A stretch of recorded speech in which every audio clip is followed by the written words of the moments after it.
Welcome back to Algebra 1 with Miss Betsy.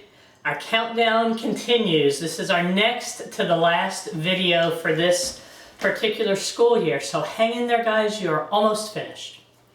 We're on section 13.2 in the text that I'm using. Algebra 1 for Christian Schools, published by Bob Jones University Press, second edition. Doesn't matter what publisher you're using. If you're interested in solving rational equations that have polynomial denominators, this video will be helpful to you. So let's pray and see what we can do.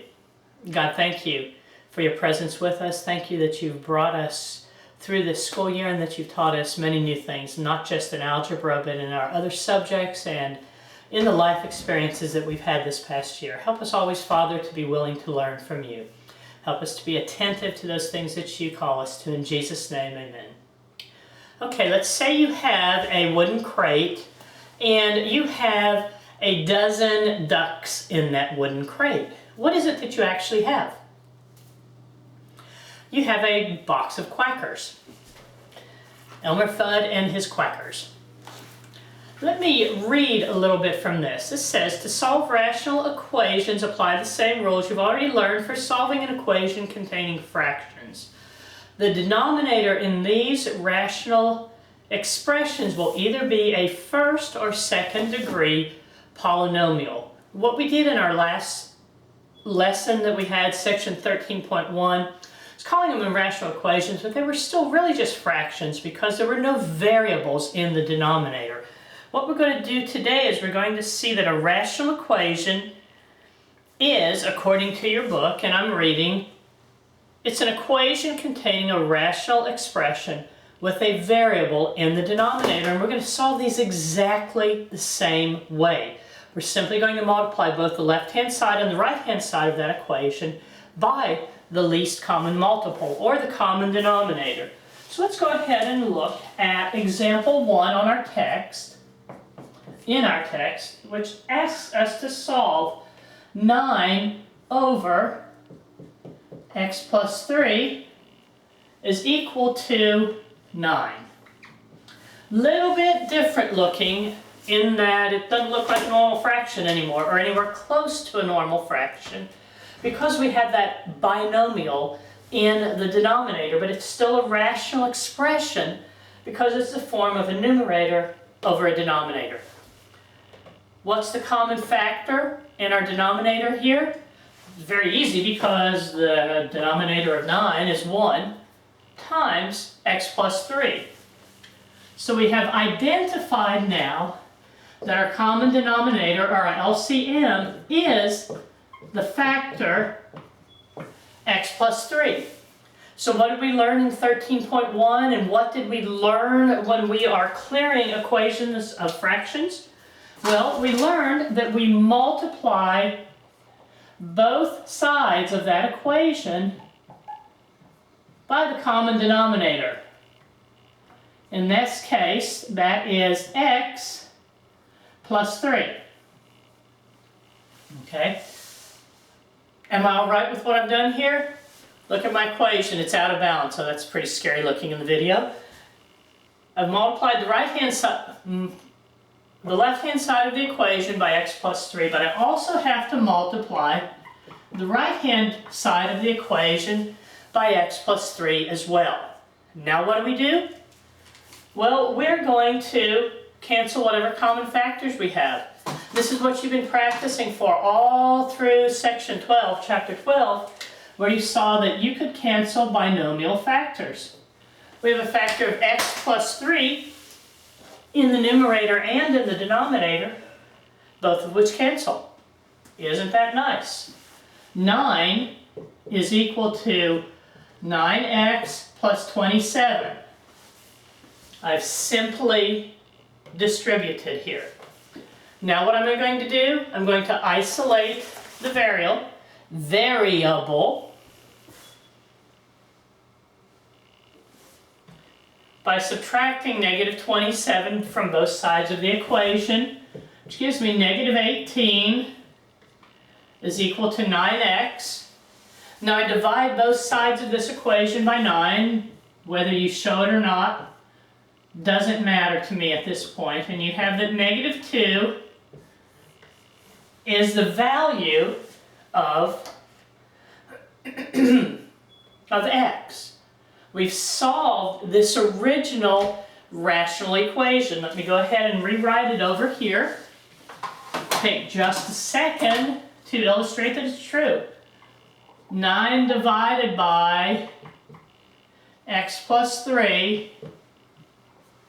9 divided by what is going to give you a value of 9? Well, this one you could have figured out on your own. 9 divided by 1 is how we get 9. Negative 2 plus 3 is 1. Well, look at that. Negative 2. This is all we're going to be doing for the rest of the year. For the rest of this chapter is we're multiplying both sides of the equation by a rational expression being used as your least common multiple and simplifying the equation. It might sound a little bit scary, but it's very straightforward. You've been practicing for this your whole year through Algebra 1, but you've especially been practicing for this in Chapter 12 when you've been learning to simplify rational expressions. Now we can use that knowledge to solve rational equations. What's the difference between an equation and an expression? X squared plus 9 over x minus 2. That is a rational expression. Can't simplify it, that's just all it is. Expression, equation. The equation has an equal sign and you come up with a solution. So we are now solving rational equations. Let me go ahead and do the next example that we have.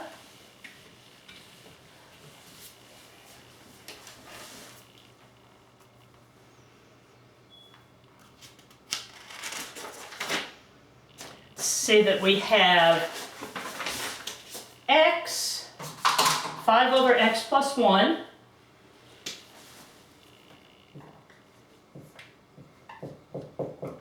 this is example number 2.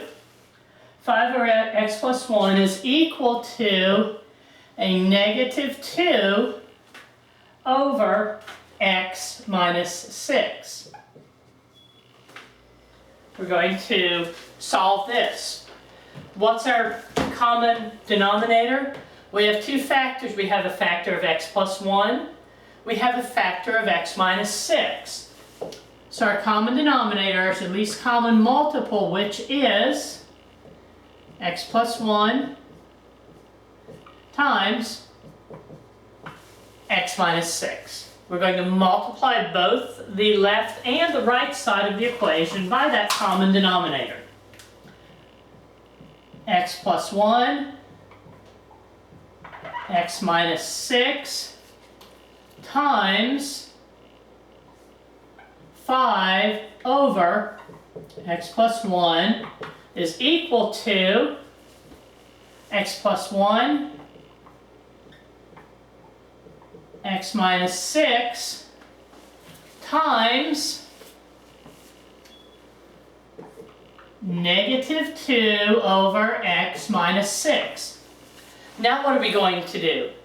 We're going to look for common factors to cancel because we know our denominators are going to go away because that's the purpose of multiplying the left and the right hand side of this equation by the common denominator. That's so that we eliminate denominators here completely. What factors do we have in common? We have a factor of x plus 1 that cancels. We have a factor of x minus 6 that cancels. What do we have remaining? I'm going to just go ahead and write this out. We have 5 times the quantity x minus 6. I use the commutative property that allows me to reverse the order of the factors here into something that looks more natural to us. Is equal to what? We have a negative 2, a factor of a negative 2, and a factor of x plus 1. We have cleared the equation of any denominators. We're going to distribute 5x minus 30 is equal to negative 2x minus 2. 7x is equal to 28. X is equal to 4, and I don't remember that being the answer. That's because we now have a check.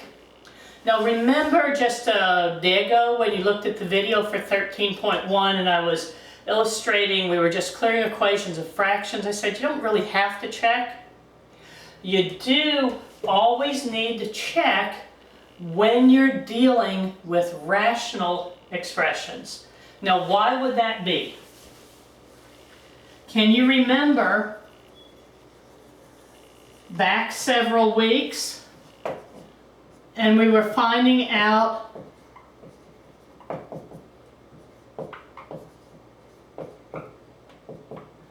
that when you have variables in the denominator, there are going to be some values that don't work for that denominator. And why is that? That's because an expression that looks like 5 divided by 0 has no meaning. It's undefined.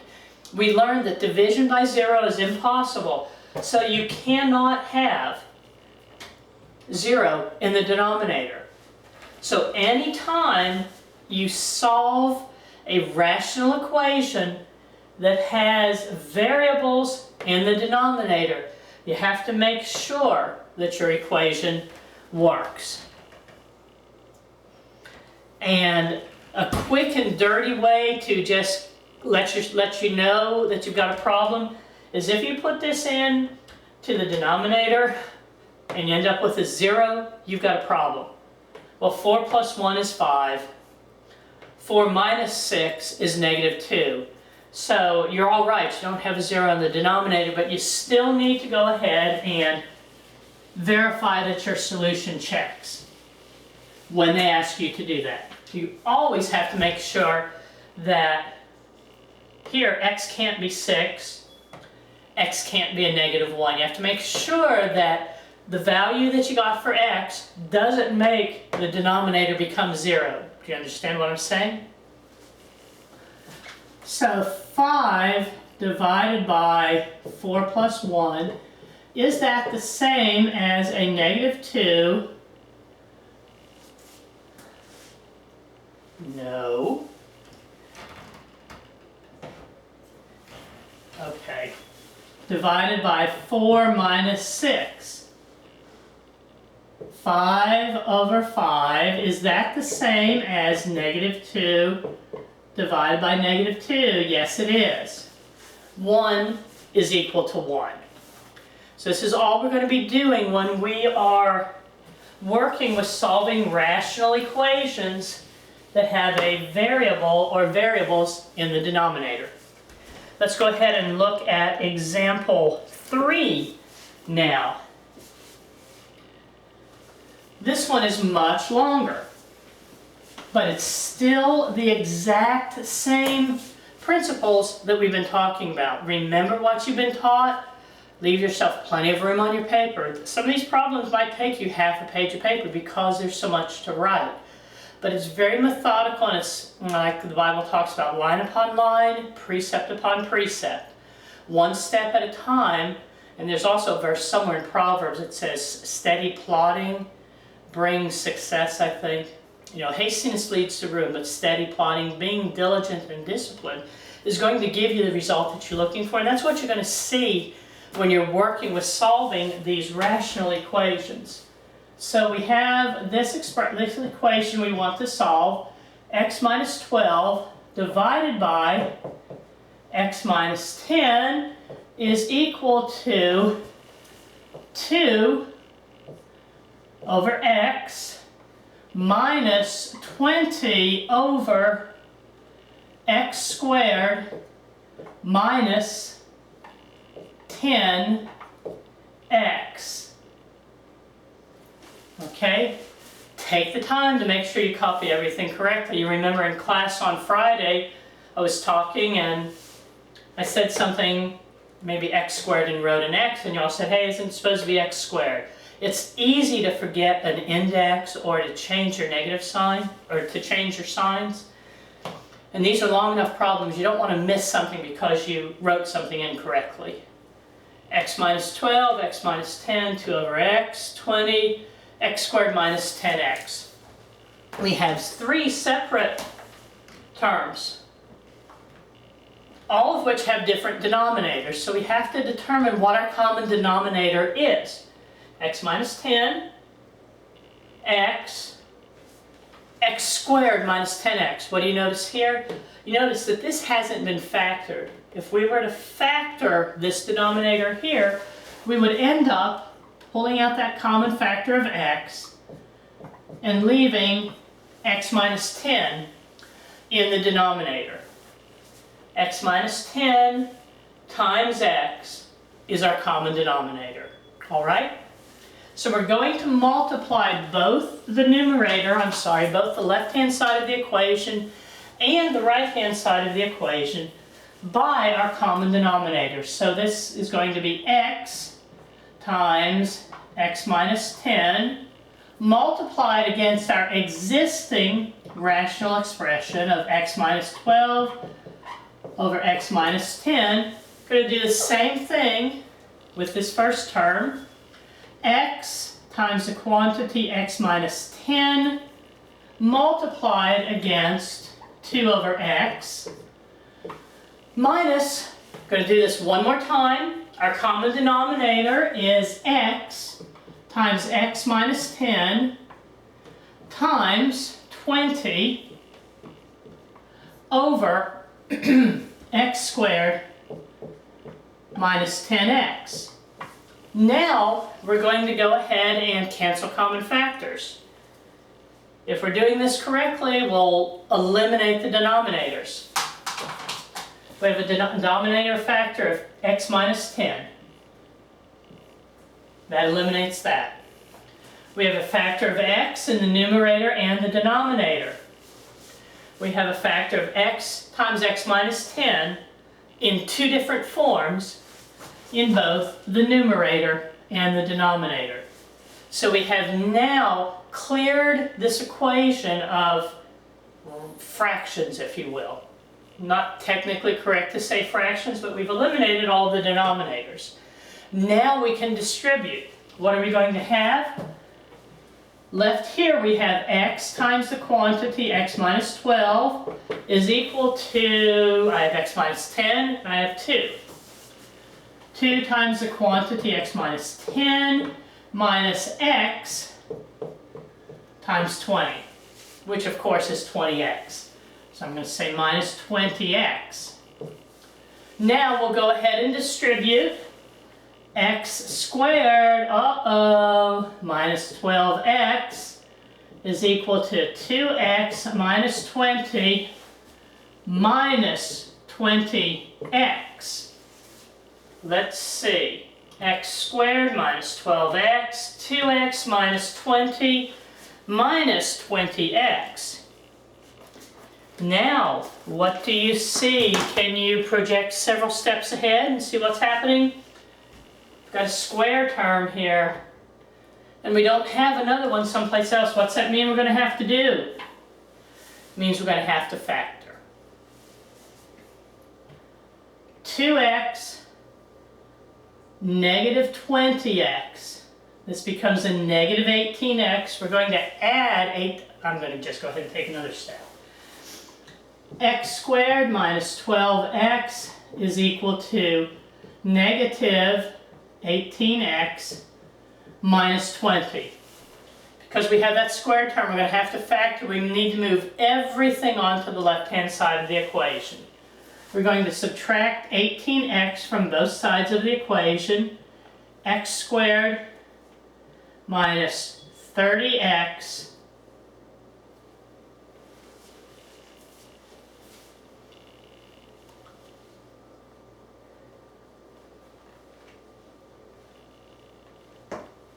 x.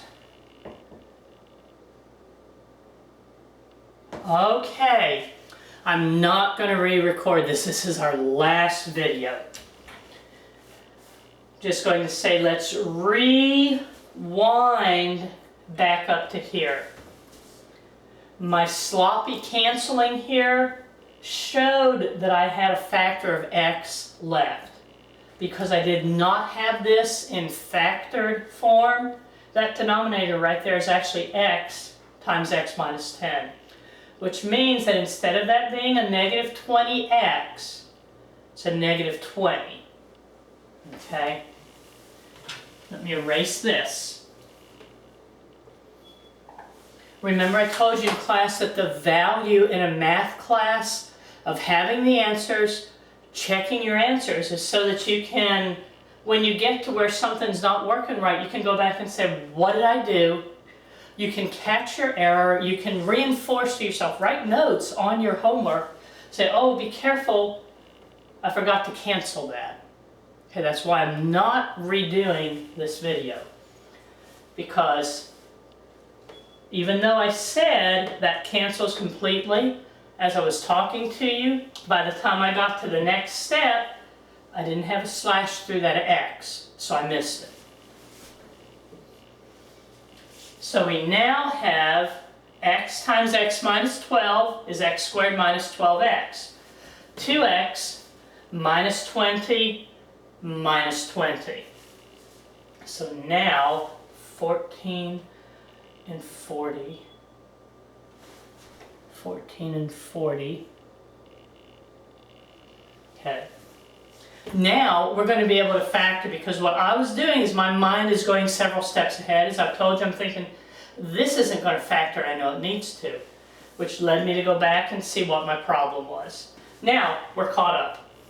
X squared minus 12x is equal to 2x minus 40. So we're going to factor, we want all of our terms on the left-hand side of the equation set equal to 0. So we have x squared minus 14x plus 40 is equal to 0. Now we have to factor this trinomial on the left-hand side of the equation. We have x squared minus 14x plus 40. Because we have a negative coefficient in our center term and a positive constant, we know we're going to have negative times negative to get positive. So we have x minus something. The sign in both of our binomials has to be negative. We factor 40, so that when we add those two factors together, we end up with a negative 14.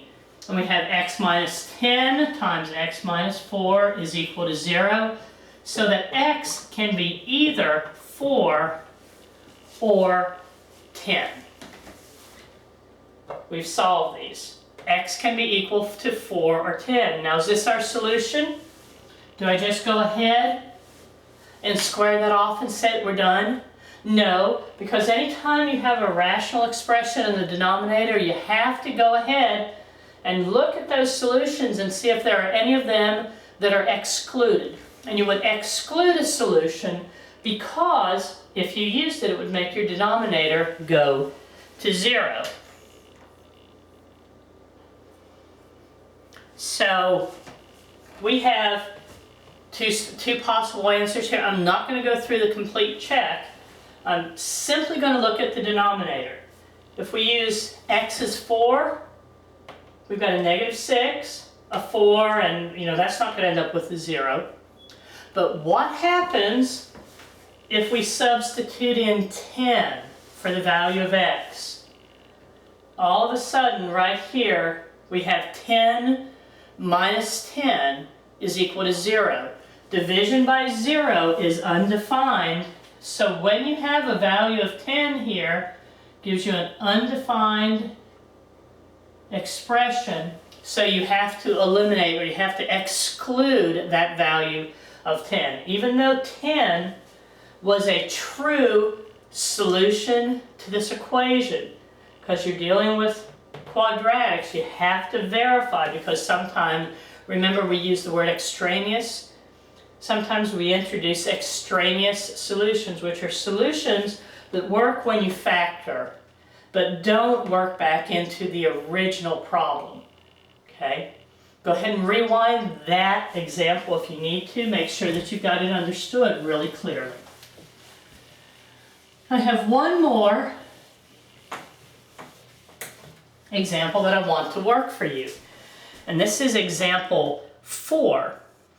And it's sort of a word problem because we have to come up with the equation. It says example 4, what number added to both the numerator and the denominator of 3/5 makes a fraction equal to 5/7? Okay, you think that's weird, but it really isn't. Let's think about this. What number added to both the numerator and the denominator of 3/5? We're starting with 3/5, and we want to add a number to the numerator and the denominator. It's going to be the same number. We're going to add x to both the numerator and the denominator. We don't know what this value is, but we're adding some number, same number, to the numerator and the denominator so that you end up with a result of 6/7. Now, all of a sudden, we have an equation that you wouldn't have been able to solve last week, but you can solve now. What's our common denominator? The LCM is 7 times the quantity 5 plus x, right? We have a factor of 7, we have a factor of 5 plus x. Going to multiply both sides of this equation by the LCM, which is 7 times the quantity 5 plus x. Multiply that left side. Now we're going to multiply the right side by that as well. Use your brackets or parentheses any way that you like. 7 times 5 plus x. Let me rewrite that. 6 over 7 times 7 times 5 plus x. Okay, it just looks sometimes a little bit strange with those parentheses in there. What can we do now? We're going to cancel common factors. Look at this. And this is what we talked about also. Is it a factor or is it a collection of terms? Started out in the denominator, travels together as a factor. So we have a common factor of 5 plus x that we are able to cancel. Here we have a common factor of 7 that we're able to cancel. Now let's go see what happens. We have nothing left in the denominator. In the numerator we have 7 times 3 plus x is equal to 6 times 5 plus x. All of a sudden it's a very elementary algebra problem. 21 plus 7x is equal to 30 plus 6x. We're going to isolate the variable, and hopefully I didn't make a mistake here. 6x, 21, 7x. Okay. 7x on the left, 6x on the right. We have x is equal to 9. What did I do that I didn't write down here? I subtracted a 6x from both sides of the equation to get x. I subtracted 21 from both sides of the equation to get 9 on the right-hand side of the equation where we have a solution of x is equal to 9.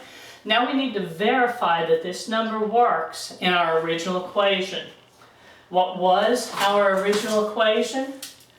What we originally had was 3 plus x over 5 plus x. Is that equal to 6/7?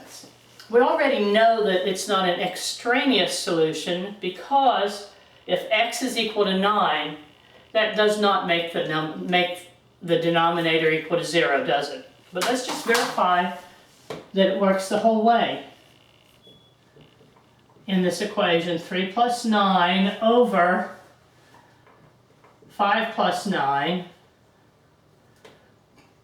is that equal to 6/7? 12/14, is that equal to 6/7? Yes. 12/14 has the same value as 6/7, so the value of x is equal to 9 is the solution to this equation. Okay? That's the end of section 13.2. Allow yourself plenty of time to work on those and get a hold of me if you have any difficulties. I'll see you in class for our last session on Friday.